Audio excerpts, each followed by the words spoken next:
It has been a long time since I put one of these on the internet, and it has occurred to me that exactly 2 people listen to this, and it's the friends who want to see me punch the roof. So today, we'll be punching the roof,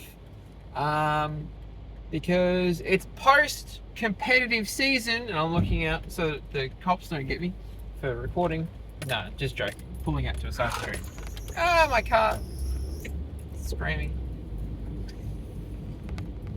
It's post-competitive season, and I am now officially fed up with good decks. So it's time to think about how we're going to play the upcoming OTS and regional championships. Oh, you know I ain't got that dog in me, so Canine's out. We're going to learn some Yummy. We're going to ponder some Draco Tail. But better than that, we are going to play some motherfucking Runic Stun. Now I know, Ryan, you brought Runic Stun to show and tell 8 weeks in a row. Well, of course I have, because it keeps beating people and taking games off people that no one thinks they deserve to lose. And my God, is that my bread and butter. Ooh-wee. Now, no Runic Stun player worth their salt doesn't just, they don't just sit down and play Runic Stun. That's not good enough. You do actually, get this, have to spend some time building your deck, not like a complete idiot. Which does take a look at the format. Now, the last time I played Runic Stun in large volumes was at the end of Snake Eye format. Because that deck does just lose to some Runic spells and a copy of Amano Iwado. What a terrific card that is. Anyway, that's not in the main deck anymore. We are full steam ahead, Inspector Border. Border never knew her. The fun part about Inspector Border is that if you review all the new cards, all of the Justice Hunter cards, and the OCG meta, not a great deal of them are putting more than one type of special summon monster on the board. Fusion, Link, Exceed, Synchro, Ritual, Pendulum. I think Pendulum also counts. Let's take Canine for example. You're going to make your 1 Exceed monster. Once you have activated a single monster effect, you can now my Inspector Border is just a 2k Amano Iwado that stays on the field. Which is very cool. Against Yummy. Inspector Border, normal summon into a board, means they can tag out a Synchro. Well, they only really control Synchros, but they can tag out a Synchro into the Link monster and then perform another Synchro summon, or book my... How was it? You can now book... No, it's only on Synchro summon. So you can pop a card with Cookie. Yeah, Cookie can either reduce your attack or pop a card if it was special summoned on the opponent's turn or by a Synchro monster's effect. So your Inspector Border can get popped. But guess what? The deck is also playing 18 Runic spells, capable of summoning a one-time Don't Blow Me Up Please Hugin. So your Inspector Border does leave the turn. Obviously, I would like to get to a battle phase and punch over a Herald of Arclight, if I'm allowed to. But Inspector Border is going to allow me to get through a stack of searches and draws that I probably otherwise wouldn't have been able to, which may just be enough to keep Yummy out of the game. Also, banishing combo pieces is never bad. Against Vanquish Soul, you have Rock with the Vanquisher on the board. That is 1 Link monster. 1 Link monster means 1 monster effect that will be able to activate. Pick one. You tell me which singular monster effect in the Vanquish Soul deck is going to deal with Inspector Border plus Tip for Fountain. What was that? One monster effect. You can special summon one monster from the hand. Nah, that's not going to do it. No, sir. Just Inspector Border. That solves that matchup for me. Canine. Oh, Canine. The only reason I was even contemplating Runic is because Canine has such an abysmal matchup into just Runic cards in general. The best Canine cards... Whoops, I've fallen down. The best Canine card, Izuna, says if your opponent has activated a effect in the hand or a monster effect in the hand this turn, perform Izuna things. Exceed summon a Ripper. Produce a negate. What are Runic spells? Well, they're spell cards. They're not monster effects. I'm not activating a monster effect in the hand in game 1 ever. So, Izuna is dead. Also, if you know your opponent's playing Canine, and you would like to keep them off of a tribute summon, off of a normal summon without tribute for any of the Canine monsters, just set your hand. Just set your whole hand. What are they going to do about it? Nothing.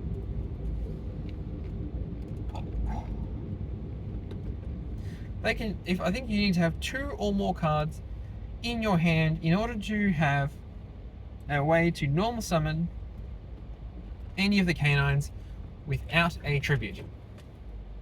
Keep in mind, if I have an Inspector Border on the board, I also have 100 different ways to prevent you from dealing with my Inspector Border. You normal summon Izuna, or any of the big ones, I guess. Oh, there's a police officer over there. You normal summon Izuna. You try and go to battle phase, and I'm like, well, if I didn't have Runic Slumber, I certainly have Runic to summon Slipnir, the Runic Mage, and now your monster is gone. Stake your soul, lose your nose. And now I no longer control a fusion monster, so you cannot activate any further effects. What a beautiful cycle that we can go through against specifically the Canine deck. Dracotail, I've never read those cards. One big fusion monster probably isn't an issue. I'm just going to assume they put some form of monster negate on the board and some back row, and we're going to just have to learn that matchup on the fly. Oh well, that's fine. I'm happy to die on that hill. Let's talk about the decks we already know about. Now, the big glowing red aura sitting around the Malice deck does present itself some pretty reasonable danger for Runics. Obviously, the last thing you want to do is activate Runic Tip and banish a Malice P White Rabbit off of the top of your opponent's deck. That's a fucking nightmare. Having said that, normal summon Inspector Border, then start activating your Runic spells. Okay? Very reasonable. You could probably even summon Border and then summon Hugin, because Malice definitely need more than one monster activation to deal with an Inspector Border. Unless, of course, they do have the Mandate of Heaven and they've already drawn Malice in the mirror. It just sucks to be you if that's the case. But breaking an established Malice board is difficult. Malice is, I think, just about the only deck in the format that has a non-targeting banish removal for Fountain. Now, while it is a difficulty in Master Duel when Fountain is at 1 and Malice is the most played deck and people are main decking Lanciers anywhere higher than Platinum, Malice isn't the powerhouse that it is in Master. It isn't the powerhouse that is in Master Duel in the TCG. And if you banish enough of their pieces already, while they can't activate, really not a lot a Malice player can do to recur them outside of Crypto, which is kind of funny. They can, yeah, I think Crypto is about the only way you can put back a Malice that is in your banish pile that isn't otherwise activating its effect. Essentially, you are relying on the Malice player to be stupid beyond all control. And to draw very lucky. And I can accept those terms.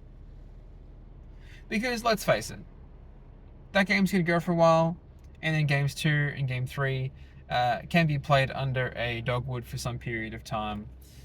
Or I am just going to sphere mode and end board and do something, I don't know, we'll do something about the GWC so that they don't gain the points for it. Why is there so much damn traffic today? Ryziel variants. Now, Detonator is a very tricky card. And anyone who is playing heads up into Runic, which some people might, know that if you just summon a single copy of Detonator, that card sort of just fists Runic Fountain. The way that this deck has to deal with it is a combination of Runic spells before you have to put Fountain on the board. Goodness me, so much traffic. All going through this one intersection. So, imagine this scenario, because you have to, as a Runic player, you have to picture the scenarios in which your Runic Fountain is resolving and drawing a volume of cards.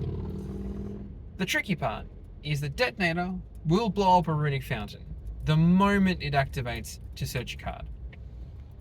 An intelligent Ryziel player, and they do exist, there are lots of them, they're pretty concentrated around the Malvern area, will know that they've got to pop it at a point where I can't put a Hugin on the board. Now, that's not always necessarily possible, but it is something that they can aim for, and if my hand has a low concentration of Runic cards, then that Detonator is going to eat my entire field. It's not ideal. It's not ideal. But if the Ryziel player is doing more than just Detonator, if they are recognizing that I have no hand traps in my hand and going in, making Duo, making Detonator, maybe doing Fiendsmith combo, maybe doing King of Pharalames into a Mitsurugi combo, now we have a solution. Now all we need to do is put a Runic monster on the board and slap a Typhon on it. Typhon deals with Murakumo, Typhon deals with Detonator. And it deals with a couple of other strange cards that come up if they have the Duo Drive bonus. Now, if I have the Duo Drive, no, I'm never going to have a Duo Drive bonus. I'm always going to be a bit lower. So then the cards I need to be worried about then are, your strikes, judgments, all that sort of thing. Because the most likely way I win any of those games is the Typhon stays on the board forever, continually protected by Slumber and Flashing Fire and Slipnir.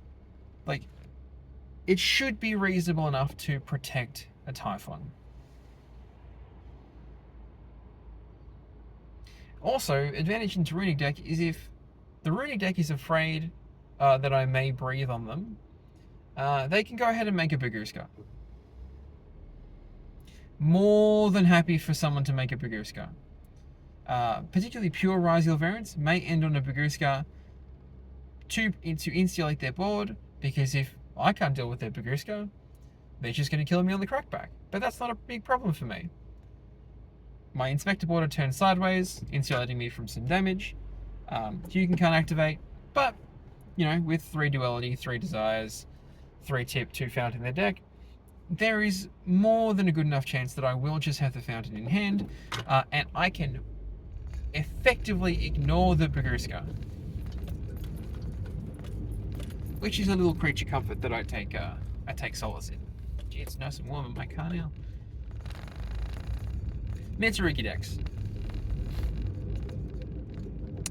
There are a couple of elements to the Mitsurugi deck. Obviously, that deck lives and dies on board clears. And then being able to recover its own resources with Futsu. I'm only special summoning once. And I don't care if my board gets cleared. What I do care about is Dynamondo, which does require an IP to resolve successfully, which it probably won't. Tip for flashing or freezing, flashing, negate the IP. Where that deck could get a little out of control is resolving multiple Magatamas. It is difficult.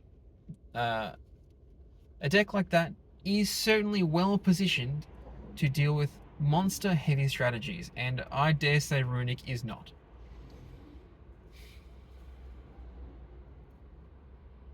However,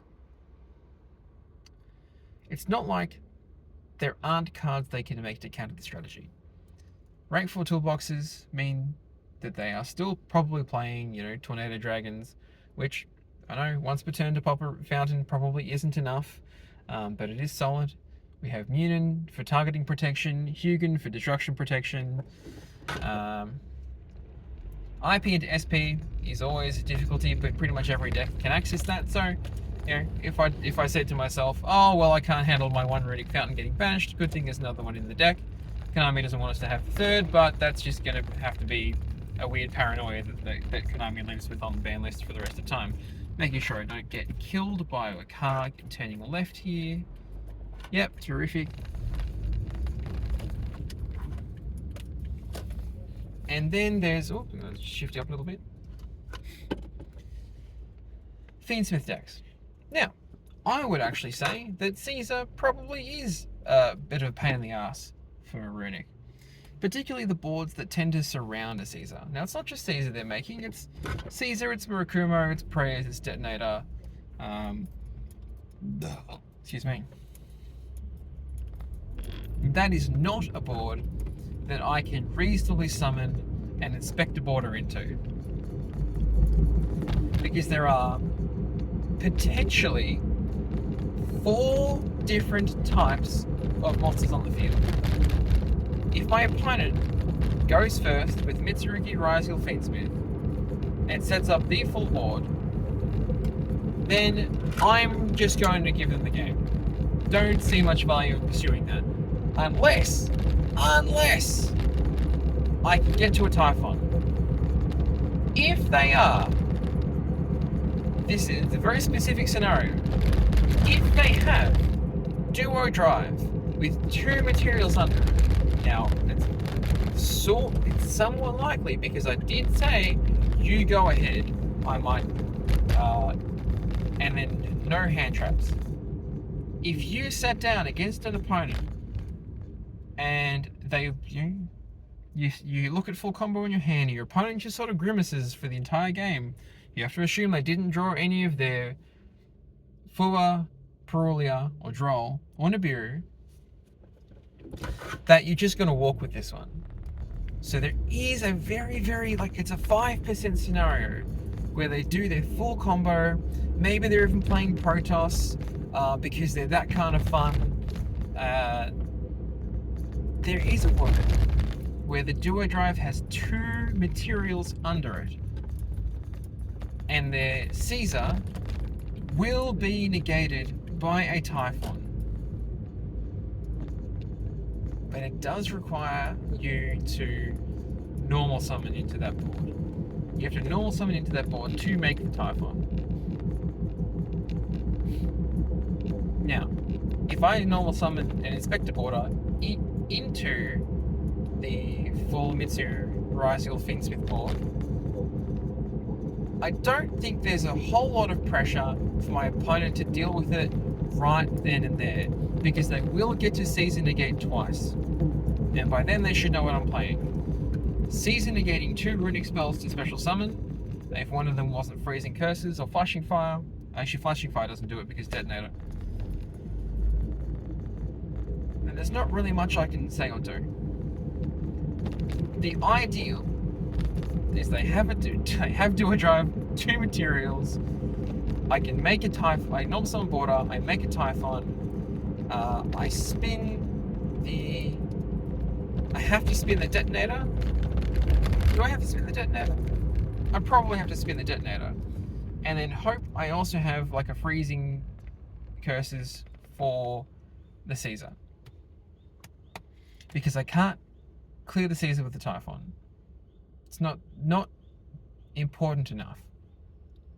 It's also important that I probably don't activate the Typhon such that they can cross, get the material out from under do a drive, reducing Caesar's attack to 29, which means it turns back on. That's also annoying. Lots and lots of things to consider. Again, we're against that matchup, we're just leaving the Typhon life. What was the last deck? There's a couple of other decks in the format. I am comfortable with win trading against Mermail depending on who goes first. There's not a lot I can say or do about the Mermail deck. If that goes first, it wins. If I go first, I win. And a lot of the matchups probably just go like that. Go first, normal summon your big floodgate, and try and call it a day with numerous limited continuous traps. But there are worlds where your opponent's going to have the board breaker for it, and I did not put myself in a position to protect my back row. Totally fine. Going to have to lose some games to skill. Can't be perfect at all times.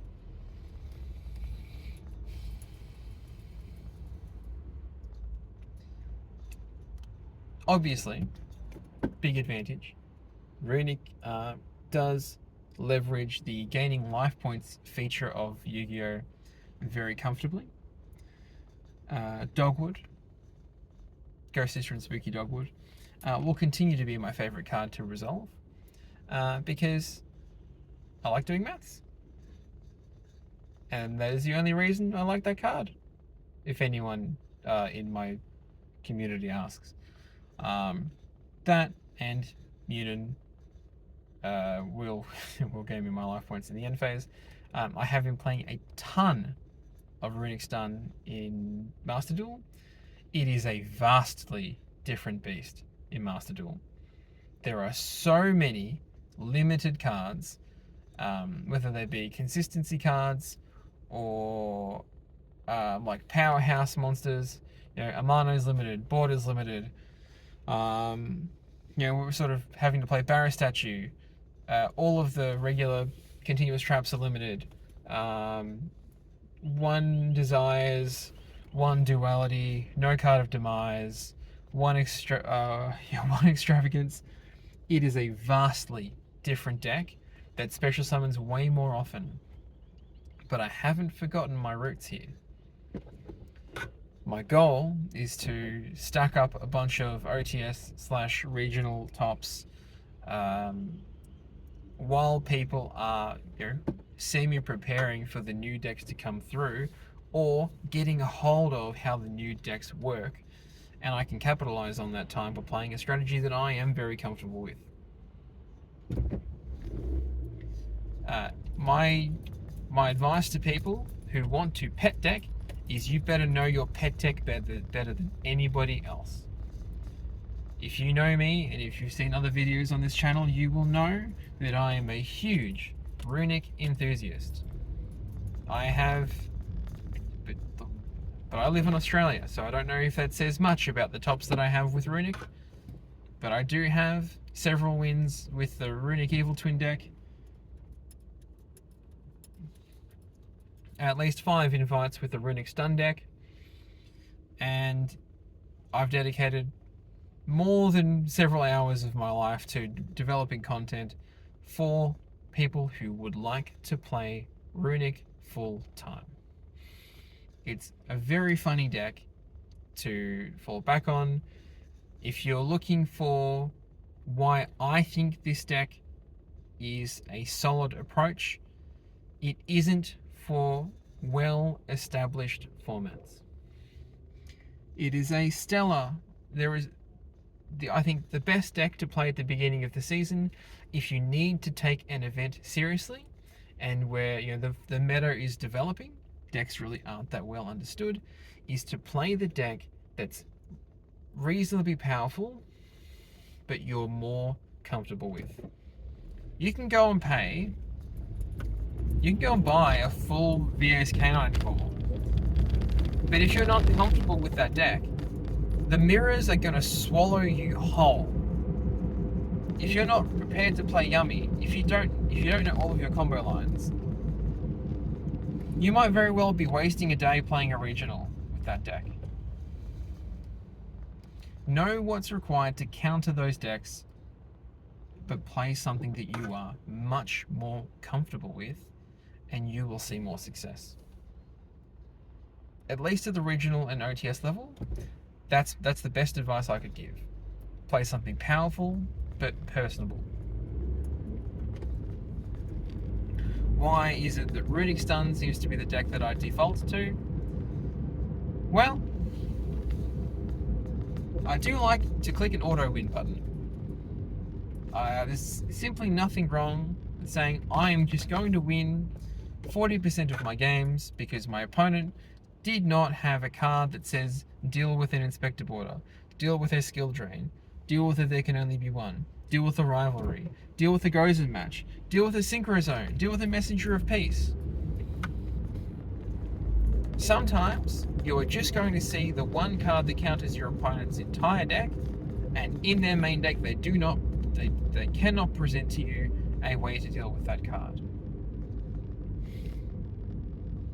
And if they do, usually it's a very minute solution, like a very convoluted way to get out of it.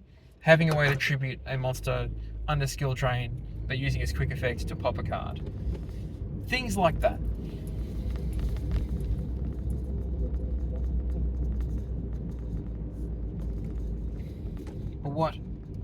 But by the time they can assemble those pieces, you can absolutely have developed a counter strategy for them.